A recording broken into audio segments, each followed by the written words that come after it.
বিরাদার আপনাকে আমি বলি ইসলাম জগতের প্রথম খলিফা হযরত আবু বকর সিদ্দিক রাদিয়াল্লাহু তাআলা আনহু নবীকে আমাদের মতো বলেননি। ইসলাম জগতের দ্বিতীয় খলিফা হযরত উমর ফারুক নবীকে আমাদের মতো বলেননি। ইসলাম জগতের তৃতীয় খলিফা উসমান গনি নবীকে আমাদের মতো বলেননি। ইসলাম জগতের চতুর্থ খলিফা শেরে খোদা মুশকিলে কুশা হায়দারে কাররার সাহেবে জুলফিকার ফাতিহে খাইবার হযরত আলী রাদিয়াল্লাহু তাআলা আনহু নবীকে আমাদের মতো বলেননি। ইমাম হুসাইন নবীকে আমাদের মতো বলেননি। ইমামে হাসান নবীকে আমাদের মতো বলেননি। এ বিরাদার আমার গাউসে সামধানি কুতুবে রব্বানি শাইখ আব্দুল কাদের জিলানী ও গিলানী নবীকে আমাদের মতো বলেন নাই। সুলতানুল হিন্দ খাজা মুঈনুদ্দিন আজমেরি ওয়া সানজারি রহমাতুল্লাহ আলাই নবীকে আমাদের মতো বলেন নাই। খাজা উসমানে হারুনি নবীকে আমার মতো বলেন নাই। আমার আলা হযরত আজিমুল বরকত নবীকে আমাদের মতো বলেন নাই।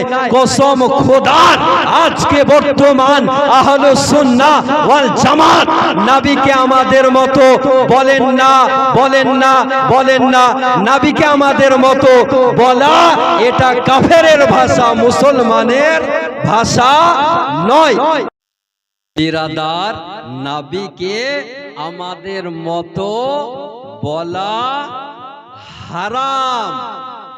আজকে বর্তমান সময়ে এক শ্রেণীর ডক্টর বের হয়েছে, এক শ্রেণীর মাস্টার বের হয়েছে, এক শ্রেণীর আজহারি বের হয়েছে। এ নবীকে আমাদের মতো বলতেছে। এ বিরাদার নবীকে আমাদের মতো কারা বলেছিল?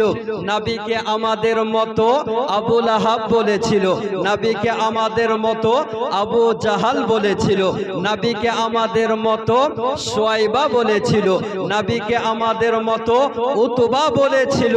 এই কাফেরের ভাষা আজকে বর্তমান সময়ে এই ডাক্তার ব্যবহার করতেছে, এ মাস্টার ব্যবহার করতেছে, এ শায়েখ নবীকে আমাদের মতো বলতেছে।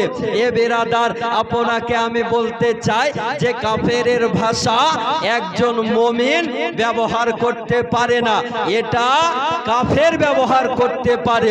তাহলে এখান থেকে দিবালোকের ন্যায় প্রমাণ হয় যে নবীকে আমাদের মতো বলা এটা কাফেরের ভাষা, মুসলমানের ভাষা নয়।